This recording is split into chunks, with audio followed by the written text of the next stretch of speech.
what you really want to focus on with real estate, ideally, is borrowing at a lower interest rate than your actual cash on cash return.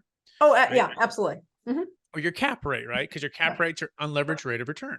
So we want to have, let's say, a 6 cap and borrowing, let's say, at 4%, right? You have a little delta there. Well, what happens when you borrow at 6% and the cap rates are maybe still 4.5? Well, now you're in a inverse relationship, right? Which is not good for your cash flow, right? Not good for the deal. Now, it doesn't mean you can't buy something that has tremendous amount of value add opportunity.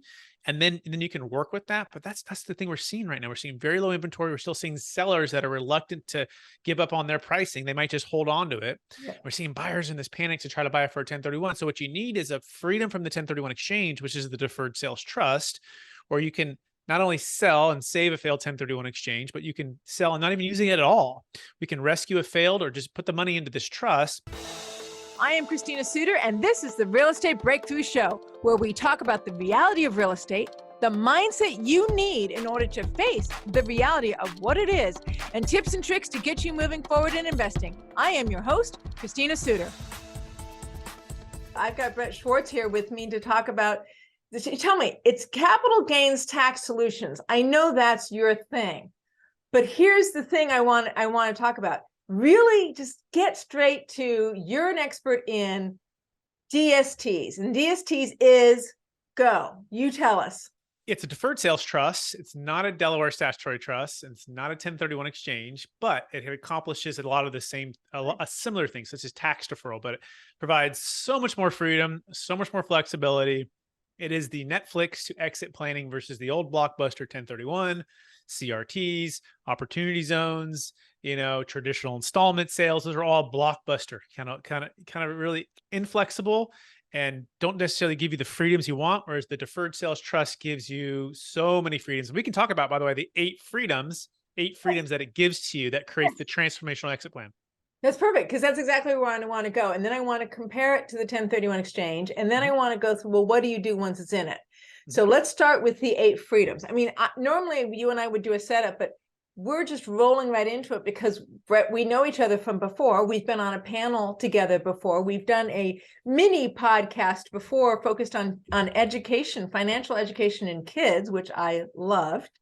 And now here we are to actually talk about your true area of expertise. Okay, so the 8 freedoms that you get with the deferred sales trust. Yes, I'm going to lay them all out, right? Okay, and then we can dive into a few of them or all of them or whatever, right? So first of all, you have the 1031 exchange freedom, Right. You have what's called entrepreneurial freedom. Okay. You have location freedom. Okay. You have cash flow and wealth planning freedom. You have retirement freedom. You also have estate tax freedom. Okay. And you have debt freedom. Okay. And then I like to say the last one would be like, legacy family freedom, right? And now there's strategy that might give you one, maybe 2 of these, right? But the deferred sales trust is the only one we found here at Capital Gains Tax Solutions that actually gives you all of them.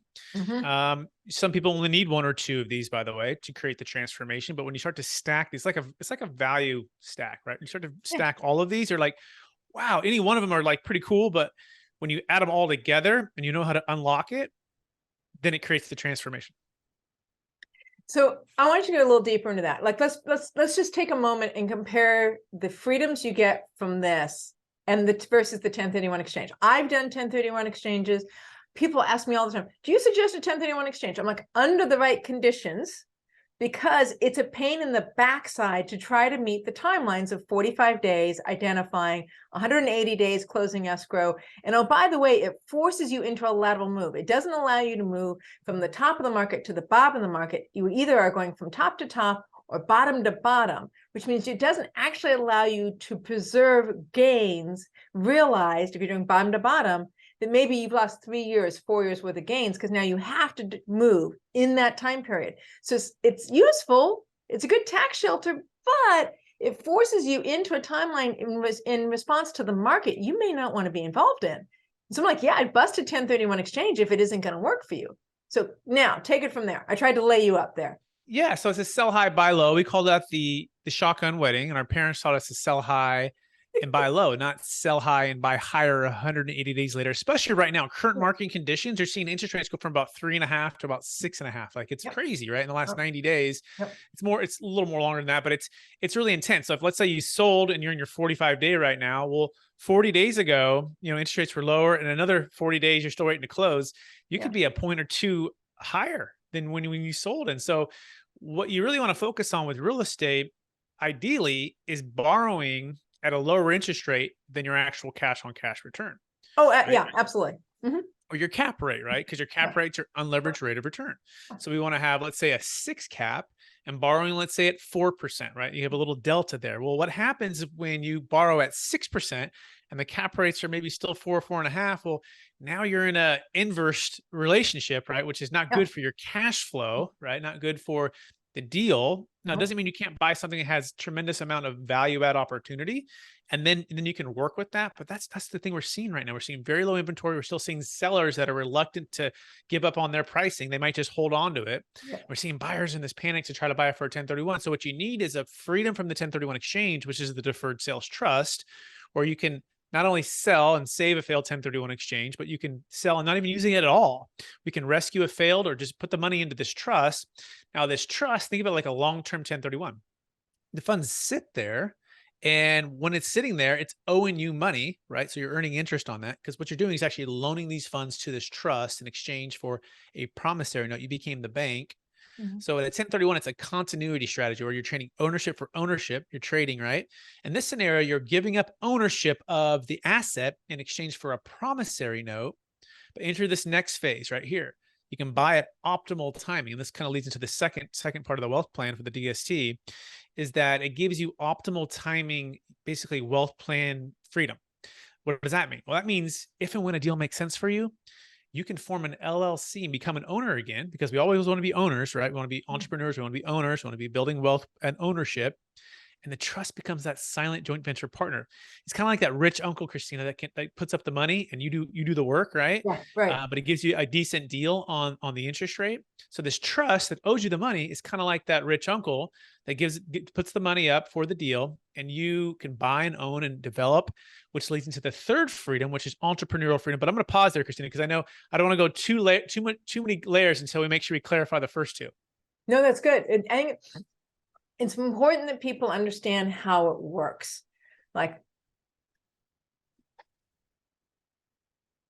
It's important people understand how it works. And the reason why is I had a client who came to me. I actually suggested a client, check you out. I don't know if they ever actually made it to you or not, but I had a client who's like, I'm like, they're stuck in this 1031 exchange scenario. I'm like, here's your options. I gave them 3 options: a 1031 exchange, right? Another syndicator I know who took 1031 exchange money, and Brett.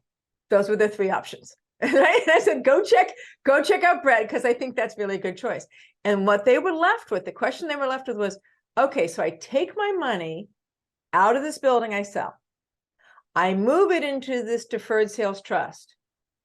Now, how do I invest it?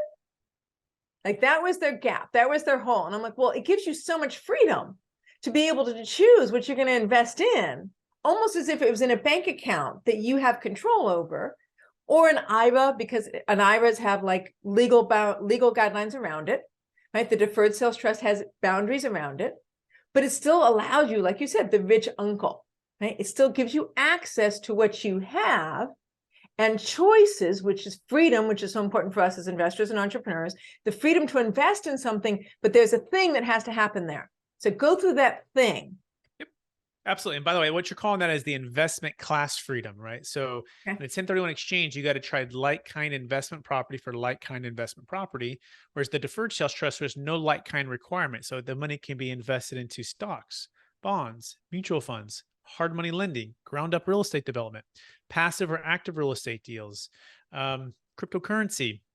In other words, you can dollar cost average, you can diversify, you can get liquidity, right? Which is so important right now, to have liquidity, diversification, and also be out of debt, because things are shifting and changing. The last thing you want to do is double down on let's say a poorly planned real estate deal just to defer the tax in a 1031, to find yourself pressured and stressed out and overwhelmed and like depressed, because you're like, gosh, built this wealth and this property for 5, 10, 20, 30 years, whatever. And I have all this tax and man, I know it's not a good time to buy right now. Everything is kind of shaky, but I'm going to do it anyways this feel like I'm trapped here. So now let's shift that. Let's give a creative solution here. And let's move into the deferred sales trust. And so once the funds are there, the investments have to be approved by you. Now I'm a trustee, third party unrelated trustee. I got to approve too. So you got to give up some control. You don't have what's called unilateral control, which tends to be the biggest thing for people to help them overcome, right? And, the idea of, I don't know Brett, I haven't met Brett or his team, like millions of dollars. And we had a client, they were selling a $13 million car wash. There's actually 4 clients in San Diego, and they had built it from the ground up. Old taco stand, and they built it to $4 million car wash with the taco restaurant inside of that, and they sold it for $13 million. And entrepreneurs, right? And they're in the business of buying land, developing businesses, and selling. But they're also not in the business of taking that 13 million and moving into a building that not going to help them build their business. They're not buying $13 million car washes. They're selling them. They're developers. So they're like, Brett, we've been doing this over and over and over again. We never 1031 exchange for a number of reasons, but you're telling me we can have our cake and eat it too. We can defer the tax and then use the funds to go build and develop real estate. I'm like, yeah. They're like, wow, this sounds too good to be true. We just saw you on YouTube, and we have 22 days to close. What can we do? And obviously we put them in touch with the banks, financial advisor, the legal team. We go through it all, but they end up doing the deal. In fact, one guy actually wanted to just pay his tax. He's kind of ready to retire. So he paid his tax. The other 3 used the deferred sales trust for the deferral. Right. And so they said, well, Brett, can I invest it back into our own deals? Yes. When I want to? Yes. Do you have to approve it? Yeah, I have to approve it. I have to look at it, right? I can't be unilateral decisions, but the odds of me saying no to an investment are very low, especially because guess what? When they invest in this deal, and this is the entrepreneurial freedom, they can use the funds to invest and make another $5 or $6 million gain. And that can be promissory note number 2. So you have your first promissory note, right? As the original amounts, plus you just made capital or made a return on this bigger amount. And now you have 2 promissory notes in one trust.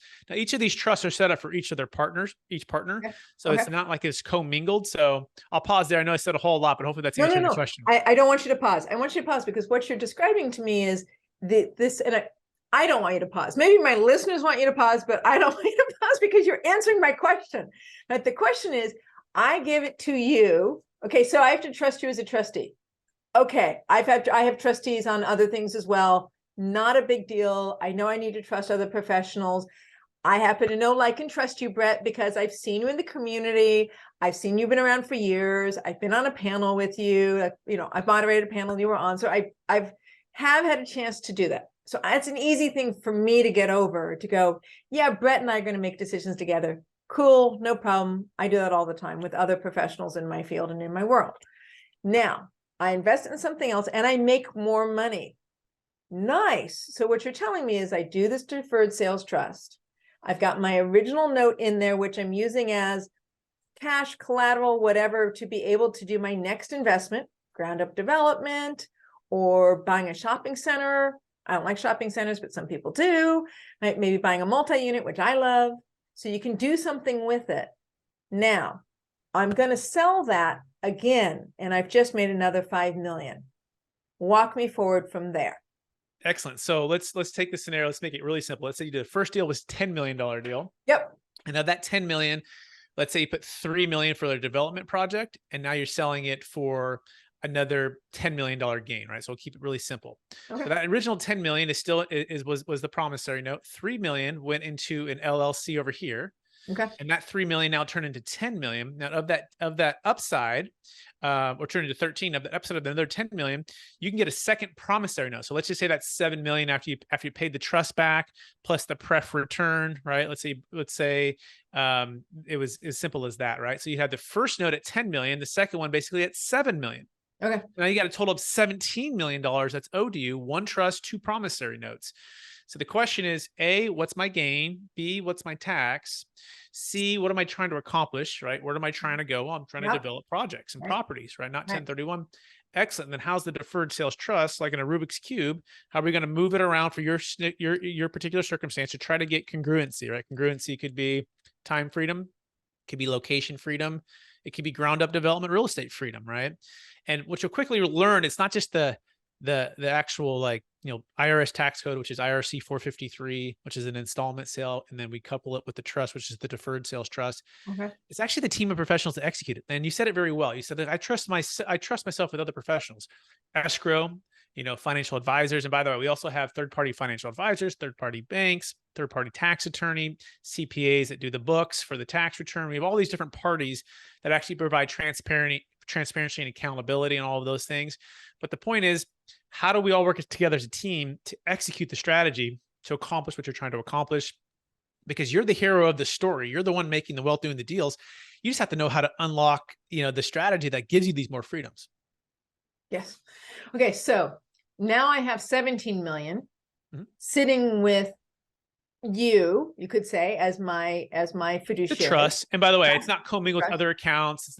It's not another personal accounts or business accounts. It's a single entity business trust. This is very important.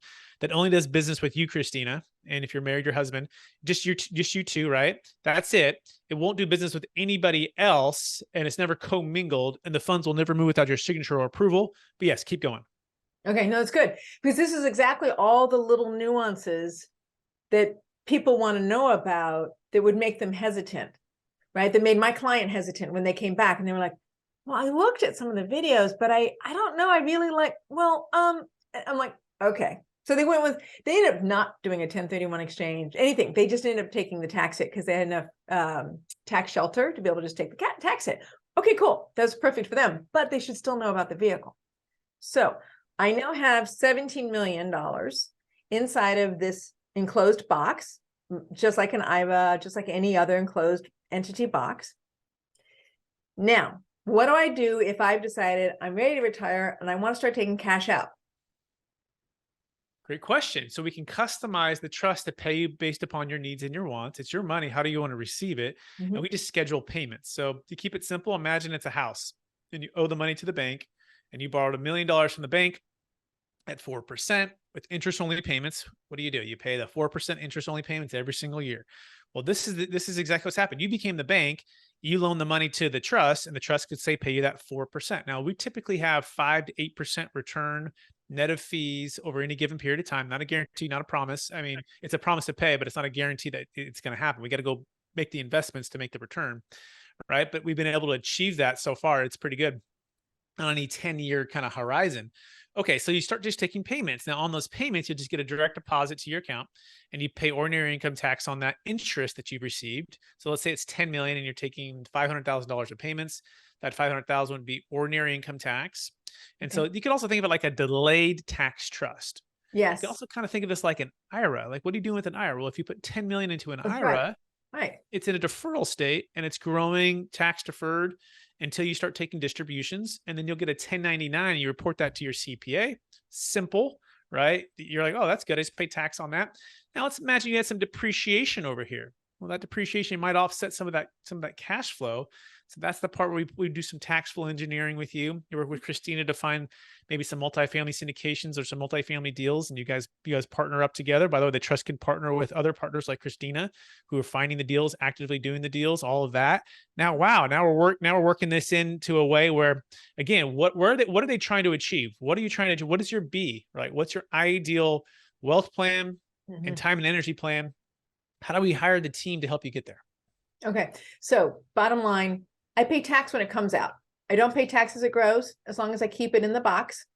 When I take it out of the box, I pay tax, just like an IVA. Not a problem. I understand that. Easy enough. Okay, so now, did I hear, like, if I don't invest the money at all? Let's say you're holding my original 10, but I don't do anything with it for 5 years. Does it just stay $10 million? Well, great question. It depends on the interest rate on the promissory note. Again, most of our notes are at 8% compounding rate of return. So that'd be $800,000 per year, right? And let's imagine you didn't take any payments times 5. That's like 4 million, although it's compounding to be even more than that, right? Nice. So, but just simple math, 4 million plus whatever compounding was in addition to that. So it'd be about $14 million. Now, you do need to take some payments. It's not something where you can just stick in there like an IRA and just wait till you're 60 something to start taking it out. We do like to see some payments coming out typically in about year 2, but it doesn't have to be the full 8%. It could be half of that interest, even though it's accruing at 8. you might take, let's say, 400,000 starting in, let's say, year 2. So there's some nuances there, but what's neat about it is with DST, and by the way, it's also a 2.0 versus a 1.0. 1.0, it's kind of an adjustable, meaning you might, one year you say, I have clients that sell a business. They're like, well, I'm staying on for 2 years to get an earnout, and I'm getting paid a pretty high salary. I go, great. Well, when are you when are you getting out of that? Well, about 2 years. Well, why don't we have 0 payments for 2 years? Right. And, okay, you can compound at 8. And then when that time's over, boom, let's start taking that, because your income is going to drop on your active side, and let's get the passive coming in to offset that. So those are some real cool, like, little nuances there as well.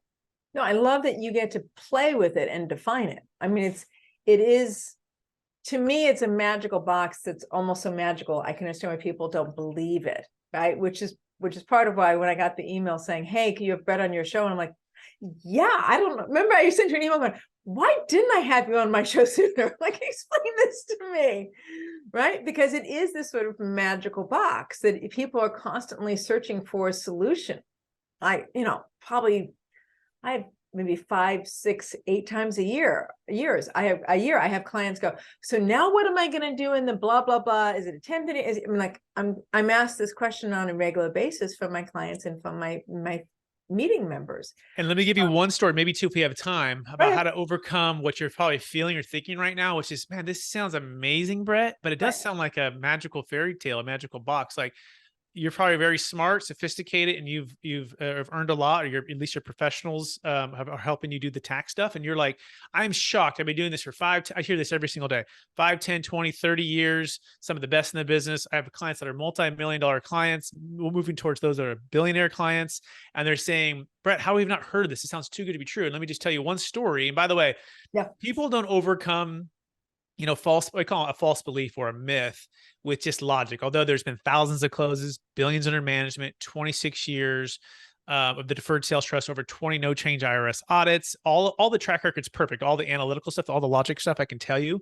But let me tell you just one story, which will help, I think, give you some confidence and some clarity on just how well this has been vetted by outside groups that are very smart. And so this is a gentleman, I call this it's, I guess, really the David Young story. And you may not know David Young, but David Young was kind of the right-hand arm or partner with a guy named Bill Gross. And you may not even know who Bill Gross is, but for those who don't know, Bill Gross and David Young, with about 5 other guys, they were kind of the main leaders to help build what's called PIMCO. And PIMCO is one of the largest kind of like money managers wealth in the world. So they're world-class at what they do. Anyways, they helped build it from 80 billion to 1.2 trillion like 20 years ago. Okay. And these guys are doing some huge business. They all retire from PIMCO. They get a big payday. And David and those 4 other guys form a group called Anfield Capital. And about 5 years ago, they get approached with the Deferred Sales Trust. And like most of us hearing it for the first time, they said, A, sounds too good to be true. B, I'm skeptical and cautious here. But C, we're open-minded. We'll be open-minded. And so they do a 2-year due diligence. And if you can imagine guys like this, they get approached by a lot of people who want them to sell their tax strategy, right? To get access to their clients. And so they're very cautious and careful. And they have their legal team review it. They talk to clients, they talk to banks, they review all the ins and outs. They actually fly back, meet with one of my business partners who's the brilliant genius behind this. He's the tax attorney CPA. I call him the Elon Musk of tax. We can do a whole nother show on that alone. But they sit down with him, their whole legal team, for 2 days, and they map it all on this whiteboard, all the questions that you're asking right now. And they sign the NDA, so they get even the more inside secrets. And after 2 years of due diligence and 2 full days doing all this, they came through with really 2 conclusions. Okay, everything kind of came in 2. Number 1, that might be this Elon Musk CPA tax attorney, the smartest person I've ever met. And number 2, we're all in. Where do we join? We will manage the capital. We'll become a part of the inner circle for any deferred sales trust clients to help manage capital with the financial advisor, because they don't just typically manage direct capital. They really work with the financial advisor. They're kind of the bigger arm on top. And, so I always ask the question. So if you're a skeptic and you're listening to this right now, and Christina and myself, we were all skeptics at one point. If it's good enough for David Young and his legal team, after 2 years of due diligence, they're world-class at what they do. They're putting their name on it. Is it good enough for all of us, right? Is it good enough for your legal team? And that's where we found that it's a resounding absolutely, right? Once they hear that, once they understand that, and then once they bring in their teams to connect with all these parties, then they all join us. They all say, oh my gosh, this is incredible. Now we haven't signed the NDAs. We don't give away our secrets, right? But then they all start becoming believers, is what I call it, Christina. Yeah, and that is important because it is, I mean, there's so many nuances to it. Like, okay, I'll give you one question I think is a tough question, and then I'm going to move on to my next tough question, which is part of every show I do. How do you guys manage to offer an 8% preferred return, or not preferred, but 8% return to somebody like me who says, hey, I thought I was giving you my IRA doesn't promise to give me a return. It sits idle unless I actively invest it, right? With a self-directed IRA, right? But yet you're saying, hey, if I give you 10 million, by the way, you might actually give me a higher return than any other asset that's approaching me right now. Any other deal that I've got right now, I might actually do better to leave it with you. Why? How can you do that? Yeah, good question. And first of all, the DST is just a wrapper, like an IRA is a wrapper, right? That's just the wrapper, or 401k is the wrapper. Exactly. The investments are all the, I mean, it's all going to same investments, right? Those are just the wrappers, right? Although we can go into commercial real estate, passive or active, which is actually our favorite. So step one is diversification, right? It's important to understand that over any 10-year period of time, we're not guaranteeing every single year that we're going to hit 8. Some years may be a little higher, some years may be a little lower, but over any 10-year period of time, I think the stock market's, between who you're talking, 9 to 12% is the amount overall, you know, year in and year out over any 10-year period of time. Now, a lot of the commercial real estate operators that we work with and syndicators, they actually typically, I won't say typically is a good word because now everything's kind of not typical right now, but they have in 3 to 5 years doubled money. So you put $100,000 investment, 3 to 5 years, it's typically $200,000 with the cash flow and with the appreciation. And so the rule of 72 states if I can earn 7% compounding over a 10-year period of time, I double my money, right? And so we might have a mix between certain investments that are, you were looking for doubles, other ones that are a little more conservative, right? Other ones that were dollar cost averaging, other ones that are, you know, ground up development. So some bigger hits, other ones that are cash flowing now. So it's not a one size fits all, and it's not a guarantee these investments will prefer an 8%. But guess what? If you're paying 25 to 50% of your gain in capital gains tax and depreciation recapture, then you're already so far ahead that even if we didn't get exactly 8 and you hit 7, you're probably even if you got 5, you still be happy. You're like, well, I still got an extra 25 to 50%. It's like we're running a marathon, Christina, right? And I give you a 25 to 50% head start. Like you're probably going to get there quicker, right? By the way, also to mention, the Deferred Sales Trust works for business exits, primary homes, cryptocurrency, stock, carried interest, right? Works for syndications that are in GP interest or LP interest if people want to move out. And I need to have $1 million net proceeds, $1 million gain. It's got to be big enough, right? So make sure you understand that. We don't do deals that are smaller than that unless you have 2 at $500,000 each that you can combine in a kind of a shorter period of time. But that's sort of the answer. Now, the other thing I like too is lending. So we work with a group that does some hard money lending, and they've never dropped below 10. In fact, last month they paid about 11. So they're just paying 12 or 13%. And they're actually lending to multifamily developers or people that are buying properties. The average borrower is worth 25, has done 25 deals, is worth $4 million and has excellent credit. And are, you know, these are 6, 12, 18-month loans. And they have this fund that they're doing all of these in, and they've never dropped below 10%. So it's a mix between all of those, Christina. That would be the answer so far. Okay, no, it gives me an idea of you guys are an active investment house. What is behind my box is this active investment house that you guys are engaged in managing the money and trying to bring forward a return off of it. Yeah, and by that we mean we will bring in the best. So think of us like the offensive coordinator, and there's like everyone's on the field playing football. And we're going to bring in some of the best commercial real estate operators and syndicators and introduce them to you. And we're going to bring in some of the best financial advisor or advisors, introduce them to you. And each person of their expertise is going to be that person who presents an idea to the trust as a whole, and we decide. So our role is the trustee, but we like to make these amazing introductions from some of the best in the business. And we also like to lead by example. Like if we're not investing in the deal ourselves, right? Or a really close client has a really strong relationship and has put, let's say, millions of dollars with them in the past, and we trust that client, we're probably not ever going to introduce them to you, right? They're not going to, we're kind of on our short list. So yeah, we're going to try to bring in the best, but guess what? A lot of our clients are very entrepreneurial. They already know all the groups. They're already doing it themselves. And then they say, great, let's go into those groups. Let's go in with you. And so it's not a, again, this is back to the control thing. It's not like you're just entrusting everything to us and you're just giving it up. No, we're working as a team. Now, some clients are like that. Some are just like, Brett, I had a client named Chuck, and he's like, Brett, I don't ever want to touch real estate ever again. This is a year and a half ago, 26 years, student housing, $2.6 million apartment complex near Tucson, Arizona.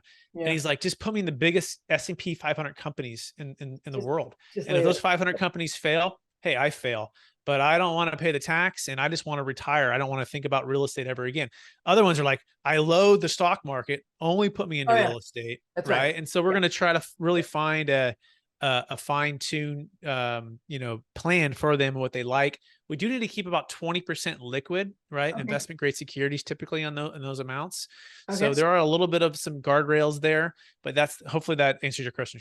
That was maybe my next question is there must be some regulations. There are some guardrails there. So 20% needs to be some version of liquid. So stocks or cash. Okay. Yes. So I guess my question is does it have to be invested in order for the trust to keep its integrity legally? Yeah, it does. So it's not something where you can just be like, hey, just put it in cash and have no intent for any business purpose or any investment purpose and just sit there. But does it mean we have to put investments right away? No. I've had clients sit for 3, 6, 7, 8, 9 months and just dollar cost average in. Okay. That's okay. It's not, but it's not something or a long-term plan, because eventually, the goose is going to get eaten up by fees. We have annual recurring fees and tax returns. And the whole intent of this is to get the money working, not to just sit it under the mattress, right? That's the point of all of it. Well, so you've got two reasons there. You've got the fact that, notice a 1031 exchange doesn't let you exchange into cash either. Just saying, like the purpose of the shelter of the 1031 exchange, as far as the IRS is concerned, is to not allow you to sit on cash. Right. So that you're talking about the same thing with this trust, right? Deferred, and notice it's a deferred sales trust, right? It's in the name itself. So it has the same sort of requirement as a 1031, which is, you got to be able to continue to engage. You're exactly right. The tax code is made for us to do the things that the government doesn't do very well and can't force us to do, such as like multifamily housing, right? Such as real estate development. They're not very good at it and it's hard to do. And if they give us some big tax incentives, then we, as hard-paying, tax-paying Americans, we're like, well, I'll do the 1031. I'll do the deferred sales trust. So the whole point is not to use it for personal use. That doesn't mean you can't use it for a business investment. That's fine. But it can't be like a primary home investment or just spending money. That's taxable. I mean, you can take the money and just pay your tax on that, but not in a tax incentivized way. So we make sure to follow those guardrails too. That make sure that the investments are going in for businesses. They're going in for the stock market. They're going into real estate deals. And all of these things actually spur economic growth, which creates more jobs, which creates more tax revenue. So the biggest winner here is the IRS, right? Is the California Franchise Tax Board. They're winning because it's unlocking the capital. Like, for example, we did an $8 million deal in Palo Alto as a primary home. And this is all of this gentleman's capital. And he had owned this property. His 6 kids are out of the house. And he's like, got this huge house on University Avenue, primary home, doesn't qualify for a 1031. And now he can take the capital and deploy it and live off the cash flow, pay tax on that. Otherwise, and defer all the tax, by the way. But after his debt and tax, if he would have not had the deferred sales trust, he couldn't even sell his house, right? But now you have a new family coming in there, right? Who can take advantage of all the rooms. You've got new property taxes for that property because he just got moved up to a new property tax. He gets cash flow. He pays tax on that. He gets to relocate. So it's the movement of money, which is a really good thing for everybody. It is. And again, when you talk about, the requirement, if you had something go by where I went, oh, that's just again like a 1031 exchange or an IRA where you have this requirement. I can't remember what it was, but it's set up by the government in order to ensure that investment activities are occurring. So that's why there are these bumper rails that are on it. It's not you guys, right? So there's both the government requirement and you guys are like, hey, you really don't want us to ding your account that much. Like, you want to be out investing, dude, because if you leave it in cash, we're going to be like Bank of America where you pay that $25 every month. Like, you really don't want that. So you want to be able to grow it. So there's 2 good reasons to have it invested. Okay. But there is optimal timing. You can dollar cost average, you can buy low, sell high, and you don't have the 45-day window to identify, 180 days to close. You've got total freedom for timing, which is so important right now, right? Because nobody wants to overpay. Yes. Right now in particular, like if I'm selling a falling asset, the last thing I want to do is have 180 days to get into an even more falling asset to continue to fall. for potentially another 18 months, right, to 2 years. Some people are saying more than that, right? Some people are, every time there's a downturn, there's always the sky is falling camp and no, it'll be moderate camp. So it depends on which camp you're in or who your advisor is. And this show isn't about that. We can do another show about that some other day. Here's my question, Brett. Tell me about a situation that went wrong and how your company made it right, right? Because that's always a growing experience for every investor. When something goes wrong, how do you or the professionals you work with make it right so that you're protected and you learn a lesson at the end? It grows you up as an investor. Yeah, there was a deal we did, and we were a little bit reluctant to do the deal because it would call them a smaller size. Okay. It was still about 700,000, but it was California. It was below our minimum. Right. But it was for a couple out of the Bay Area, and she happened to be a realtor herself. And the tax liability was about, I think, 160,000, and we looked at that ratio and we looked at the complexity, and we said, I don't think we should do it, but we went ahead and we did it. We did the deal, we closed it. And I would say that was what we did wrong. We should have just said no from the beginning. We should have stuck to kind of our minimums there, because fast forward about a year and a half in, she was out of real estate into the stock market. And this is kind of the COVID period as well. So you're seeing these wild swings. Yes. So she wasn't as comfortable in the stock market, right? Mm-hmm. So that was stressful for her. B, her and her husband. B, there wasn't a lot of pain in the tax. And so when the ongoing fees were hitting, she's like, well, man, by the way, what are the ongoing fees? It's about 1.5% to 2% on the AUM. So let's say you had $1 million in the trust, it's about $15,000 to $20,000 in the trust. So if your liability, let's say 250 or 300 or 400,000, where you're like, wow, that's the alternatives to pay all that money. So her liability is about 160, 150, and it was about 750 in the account. So it wasn't that much pain, right? And so I understand. Yeah, I'm with you. She's going like, what's my return on an investment? Or like, yeah, we kind of told you it was small.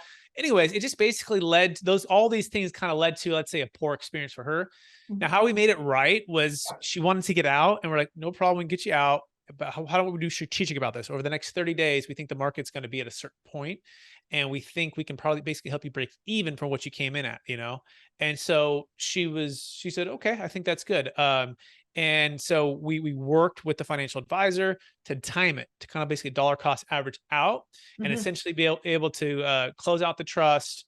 She's going to pay our tax on about the 150, 160, but still, we made it right, but making sure that, she basically got what she put in and didn't really lose any money. Nice. The whole point is that you guys didn't sit there and go, hey, you know what, your timing, your mistake, or maybe we shouldn't have done it, but that's our lesson. You want out today, fine, just go. Right. You said, no, let's steward you and protect you till the end. And the best ending we can suggest is here. So if we continue to work together, continue to be a team, continue to make solid decisions to protect you, the investor, here's our suggestion on what we think is going to be the best for you in ending up having a nice, clean finish. Exactly right. Because honestly, if you're not going to protect my back, I have no reason to invest with you. Exactly. Yeah. If you don't feel like you're part of our family when you come with us, you should feel like family, right? Then yeah, you're right. You should be with us. We wouldn't be growing. So that's what we try to do. We just treat everyone like our family and be like we're a part of it and we're helping them out.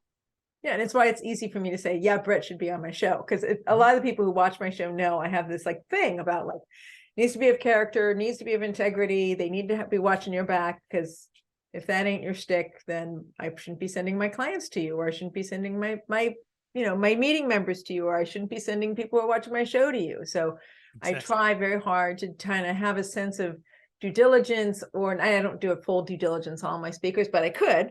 I do try to. And by the way, you should run the background check, run all the things, right? Talk to all the clients. We encourage you to do that. We have a clean, clear, crisp background. So. Yeah, no, it's good. And I do, and before I invest, and before my clients invest in any particular entity, any particular fiduciary assets under management of any kind, I'm like, yeah, we're going to do this, because trust but verify, right? Trust but verify. Yeah. Was it tie up your camel, pray to Allah, but tie up your camel.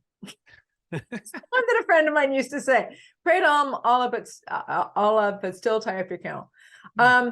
So my show is called Real Estate Breakthrough, and that's why we talk about using real estate whether it's through a DST, to break through to your financial freedom.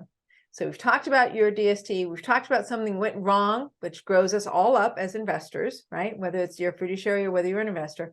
What does financial freedom mean to you? Like, why are you playing this game? You could be, you're smart, Brett, you're engaging, right? You're personable. You could get a W-2 from just about any company you really felt like you wanted to be involved with. Why be involved in this game of real estate in this particular asset class? What's financial freedom mean to you?